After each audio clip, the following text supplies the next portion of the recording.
మాజీ మంత్రి పేర్ని నాని కమెంట్స్. కంచె చేనుమేసిన చందంగా నారా లోకేష్ ధన దాహానికి సహకార సంఘాల ద్వారా నిర్మితమైన విజయ డైరీ అన్యాక్రాంతమవుతోంది. సహకార సంఘాల ద్వారా విజయవంతంగా నడపబడుతున్న విజయ డైరీని హెరిటేజ్ అభివృద్ధి కోసం నాశనం చేసే ప్రయత్నాలు ముమ్మరంగా జరుగుతున్నాయి. మండవ జానకిరామయ్య బాటలోనే తలసాని ఆంజనేయులు విజయ డైరీ అభివృద్ధికి ఎనలేని సేవలు అందించారు. 1000 కోట్ల వ్యాపార లావాదేవీలతో 3 పువ్వులు 6 కాయలుగా విజయ డైరీ నిలబడింది. హెరిటేజ్ ఆస్తులను పెంచుకుని వ్యాపారాన్ని విస్తరించే కుట్రలో భాగంగా విజయ డైరీని నాశనం చేసే ప్రయత్నాలు సాగుతున్నాయి. మాజీ ముఖ్యమంత్రి వైఎస్ఆర్ సహకారంతో మండల జానకిరామయ్య ఆధ్వర్యంలో విజయ డైరీ అభివృద్ధి పదంలో నడిచింది. 2019-24 జగన్ సీఎంగా ఉన్న తరుణంలో సహకార సంఘాల ద్వారా కొనసాగుతున్న డైరీల అభివృద్ధికి ఎనలేని కృషి జరిపారు. విజయ డైరీని నాశనం చేసి విలువైన 1000 కోట్ల ఆస్తులను హస్తగతం చేసుకునేందుకు లోకేష్ నాయకత్వంలో కుట్రలు జరుగుతున్నాయి. విజయ డైరీ చైర్మన్ చలసాని ఆంజనేయులు రాజీనామా వెనుక రెడ్ బుక్ రాజ్యాంగ కుట్రలు ఉన్నాయి.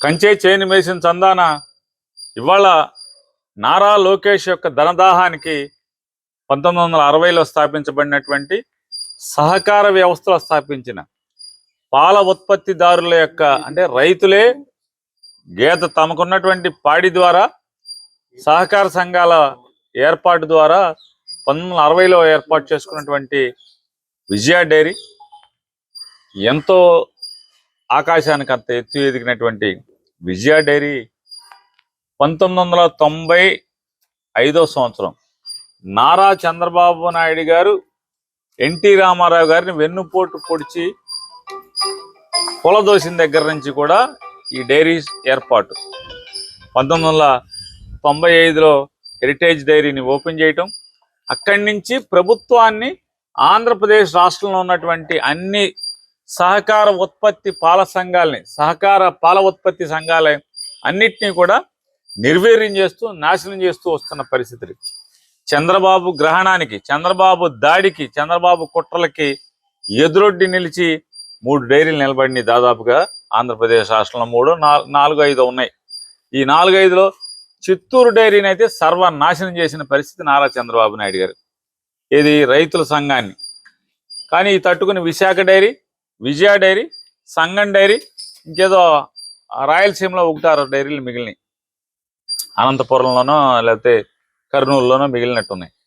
ఈ డైరీలన్నీ కూడా ఒక్కొక్కటి నాశనం చేసుకుంటూ వచ్చేస్తున్నారు, కబళించుకుంటూ వస్తున్నారు.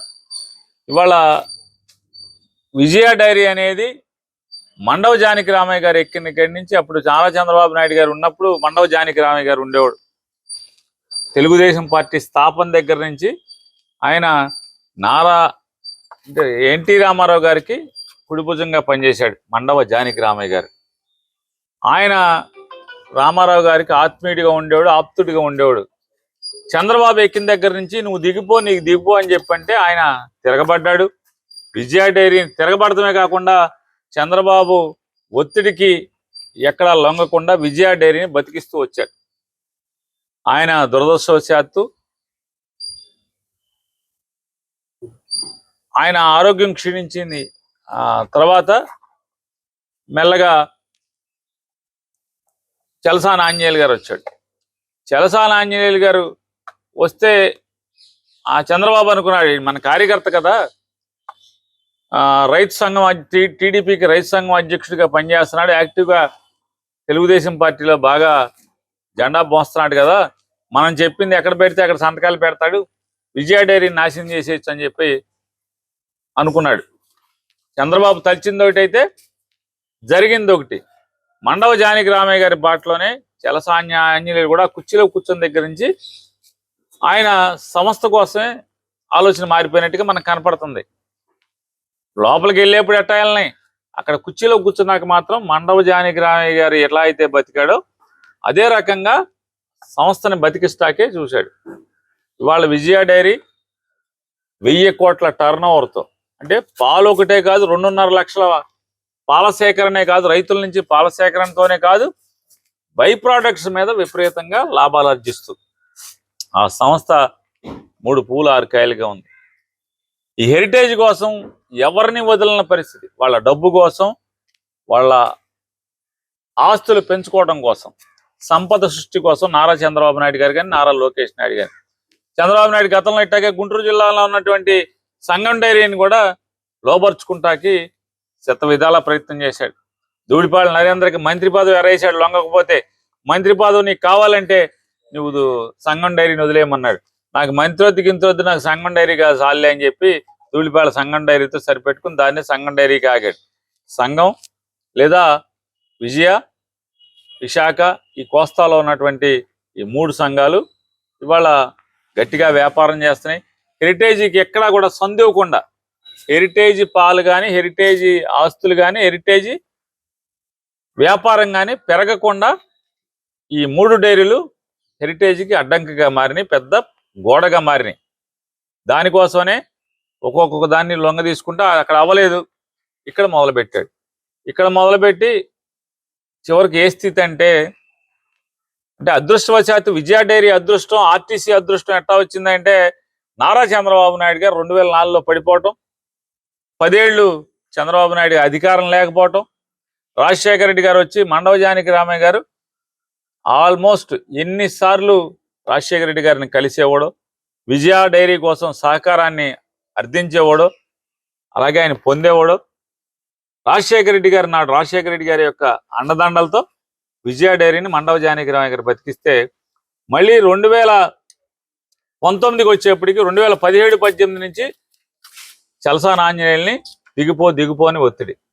అదృష్టవశాత్తు 2019లో జగన్మోహన్ రెడ్డి గారు గెలిచాడు. 19లో కూడా చంద్రబాబు వచ్చి ఉంటే ఎప్పుడో ఈ విజయ డైరీ ఈ పాటికే మంగళం పాడేసేవాళ్ళు. 19 నుంచి 24 దాకా జగన్మోహన్ రెడ్డి గారి ప్రభుత్వం ఏ డైరీల జోలికి వెళ్ళలేదు. డైరీలని బతకాలని కోరుకుంది. అదైపోతే ఇక్కడ మళ్ళీ 24లో చంద్రబాబు వచ్చాడు. ఇక లోకేష్ ధనదాహానికి అంతు లేకన్నా ఆనకట్టలు తెగిపోయినాయి. గ్రహణం పడటమే కాదు, మామూలుగా కబళించేటువంటి పరిస్థితులు వచ్చేసినాయి. అంటే అతను 24లో గెలిచేశాడు. మళ్ళీ ఇవాళ 26లో ఎన్నిక వస్తే నాకు అర్థం కాదు. చాలా మంది మంత్రులు, టీడీపీ ఛానల్స్ మాట్లాడుతున్నాయి. ఏమని మాట్లాడుతున్నాయి? ఆంధ్రజ్యోతి, ఈనాడులో పేపర్లో రాస్తాడు సిగ్గు లేకుండా. ఏమని రాస్తాడంటే పార్టీ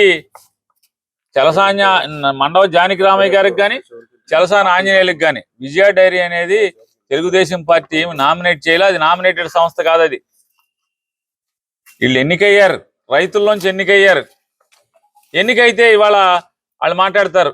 ఈనాడులో రాస్తాడు ఏమని, పార్టీ ఇంకొకరిని వీడికి అవకాశం ఇచ్చింది, దీపం అంటే దిగట్లేదు, అందుకోసమని ఇంకోడిని పెట్టడం కోసం ఇతను ఒత్తిడి చేస్తున్నారని చెప్పి మాట్లాడారు సిగ్గు లేకుండా. పార్టీకి ఏం సంబంధం? అది కంపెనీ యాక్ట్ మ్యాక్స్ చట్టం కింద ఉన్నటువంటి విజయ డైరీ కంపెనీ యాక్ట్లోకి మారిపోయింది. ప్రభుత్వం యొక్క దాని కంట్రోల్ కానీ, ప్రభుత్వం యొక్క మానిటరింగ్ కానీ దాంట్లో లేవు. అది కంపెనీ చట్టం కింద. హెరిటేజ్ ఎంత కంపెనీయో విజయ డైరీ కూడా అంతే కంపెనీ. సంఘం అదే కంపెనీ, విశాఖ అదే కంపెనీ. మ్యాక్స్ చట్టం కింద మారినాయి కదా. మరి కంపెనీ యాక్ట్ కింద మారినటువంటి ఒక సహకార వ్యవస్థలో ఉన్న ఒక కంపెనీ, పబ్లిక్ లిమిటెడ్ కంపెనీ లాంటిది అది. మరి ఆ కంపెనీ, హెరిటేజ్ కంపెనీ మీద ప్రభుత్వానికి ఏం అధికారం ఉంటుంది? అలాగే విజయ డైరీ మీద ప్రభుత్వానికి ఏం అధికారం ఉంటుంది? మీకేం సంబంధం అంటున్నా? గెలిచిన గంటలో రాజ్యాంగబద్ధంగా ఎన్నిక జరిగితే, కోఆపరేటివ్ డిపార్ట్మెంట్ ద్వారా ఎన్నిక జరిగితే, ఎన్నికైన గంటకి 2 మంత్రులు ఏమాత్రం సిగ్గుపడకుండా లోకేష్ ఆదేశాలతో ఆ విజయ డైరీలోకి వెళ్ళి చైర్మన్ మీద ఒత్తిడి చేస్తారు. ఆ ఒత్తిడికి బెదిరిస్తారు. నీ కూతురుని జైల్లో వేస్తాం, నీ కొడుకుని అమెరికా నుంచి తెప్పించి జైల్లో వేస్తాం, నిన్ను జైల్లో వేస్తాం, 2-3 ఏళ్ళు జైల్లోంచి రానివ్వకుండా చేస్తాం, కేసు మీద కేసు పెడతాం, ఇంకా 3 ఏళ్ళు మేము ఉంటాం, 3 ఏళ్ళు నేను చెప్పకూడదు తినిపిస్తామని ఎన్ని బెదిరిస్తే ఆ ఒత్తిడికి తట్టుకోలేక అతనికి గుండెపోటు వచ్చి హాస్పిటల్లో చేరితే అసలు ఎంత నీతిమాలిన చర్య చూడండి. గుండెపోటు వస్తే దొడ్డిదారిన మంత్రులు 2 గంట పాటు కారులో కూర్చుని ఎదురు చూసి పక్క గేట్ నుంచి తాళాలు తీసి హాస్పిటల్లోకి వెళ్ళి దేంట్లోకి అన్ని వీడియోలు ఉన్నాయి. ఐసీయూలోకి వెళ్ళి బెదిరించి అరుపులు, కేకలు. ఐసీయూలో మిగతా పేషెంట్లు. ఇలా ధనదాహం, అధికార దాహం ఏ స్థాయి అంటే ఎంత నీచానికి ఒడిగడతారంటే 2 మంత్రులు వెళ్ళి అరుపులు కేకలు. పక్కన మఫ్టీలో ఉన్న ఇంటెలిజెన్స్ వాళ్ళు ఉంటారు. అరుపులు కేకలు, పెద్ద పెద్ద దాడి చేసినంత పని చేసి అతనితో రాజీనామా తీసుకున్నారు. కొడుకుని అమెరికాలో లోకేష్ మనుషులను పంపించి అమెరికాలో బెదిరించారు. ఇక్కడ కూతురుని బెదిరించారు. ఇవన్నీ ఎవరు చెప్తున్నారు? టీడీపీ వాళ్ళే చెప్తున్నారు. ఇవాళ గెలిచిన కొత్త నుంచి రెడ్ బుక్ అన్నా, రెడ్ బుక్ పేరుతో వైఎస్ఆర్ కాంగ్రెస్ పార్టీ వాళ్ళని దాడులు చేయటం, వైఎస్ఆర్ కాంగ్రెస్ పార్టీ వాళ్ళని వేధిస్తాం, తప్పుడు కేసులు పెట్టడం, వాళ్ళ ఆస్తులు లాక్కోవటం, వ్యాపారాలను లాక్కోవటం చూసాం. అయిపోయింది. ఇవాళ పాము పిల్లలు తిన్నట్టుగా పాము తన పిల్లల్నే తింటదంటారు. ఆ రకంగా నారా లోకేష్ నాయుడు, నారా చంద్రబాబు నాయుడు ఇవాళ కూటమిలో ఉన్నటువంటి జనసేన వాళ్ళని, టీడీపీ వాళ్ళని మింగటం ఆల్రెడీ బిగిన్ అయిపోయింది. ఇప్పటికీ ఏడుస్తున్నారు. ఎవరు చలసానాంజనేయులు ఎవరు? కరడుగట్టిన తెలుగుదేశం పార్టీ కార్యకర్త, కమ్మ కులానికి చెందినోడు. అయినా వీళ్ళకి ధనదాహం, అధికార దాహం ముందు టీడీపీ వాడు లేడు, ఎవడో లేడు, కమ్మ లేదు, కాపు లేదు, ఎవరినైనా సరే మింగేయటమే. మీకేం సంబంధం? కంపెనీ యాక్ట్ లో ఉన్న దాంట్లో మంత్రులకి ఏం సంబంధం? ఎన్నికయ్యాడు కదా, మీ నామినేటెడ్, మీరు ఇచ్చిన పోస్ట్ కాదు కదా. దీంట్లో మాకేం లేదు. నువ్వు ఆంజనేయులు కాదు, ఇంకొక వెంకటస్వామిని పెట్టుకో, మాకు అది కాదు. విజయ సంస్థని, హెరిటేజ్ కోసం ఈ విజయ సంస్థని మీరు కబళిస్తున్నారు. దాన్ని అప్పులు పాలు చేస్తారు.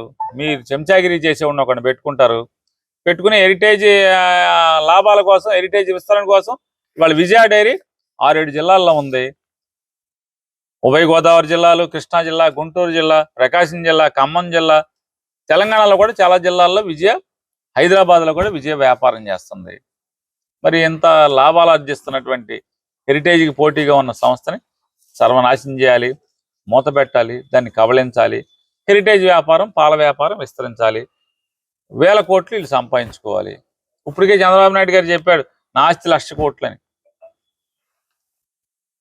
లోకేష్ వాళ్ళ అమ్మగారు చెప్పారు, మేము 4,000 కోట్లు పాలు అమ్ముతున్నాం అని చెప్పాను.